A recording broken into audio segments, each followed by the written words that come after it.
Hi there, my name's Robin, and I love to help people who are just struggling to make it through each day with giving them clean eating habits and health and fitness habits so that they can fully participate in life's great adventures.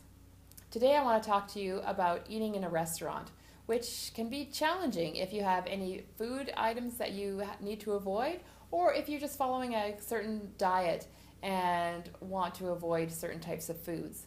It can feel a bit like walking through a minefield. So here's my 3 best tips to navigate it.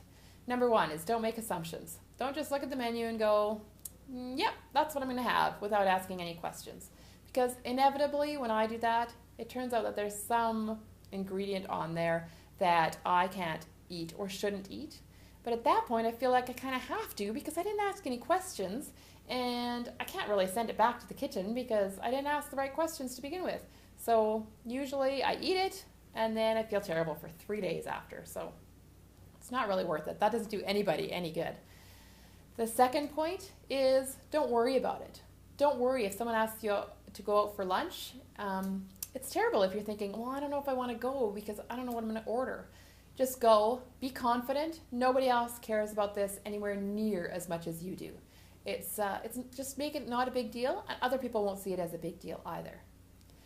And number 3 is ask questions. Ask lots of questions. If you have food intolerances, make sure you give the whole list. Made that mistake a few times.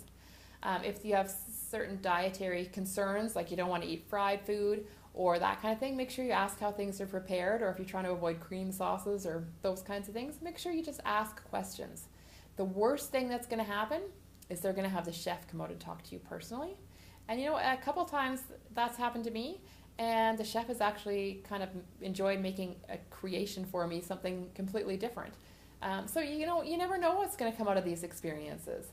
But generally, now that I'm more confident and more comfortable ordering in a restaurant, and I do ask tons of questions, it's a way better experience. And so that's what I would encourage you to do. And I would love you to comment below if you have been nervous about going to a restaurant because you don't know what you're going to order, or if you have had these issues at a restaurant before. I'd love to hear how you dealt with them, or if you have any suggestions for me, that'd be great. So please comment below, because I love to know that I am not alone.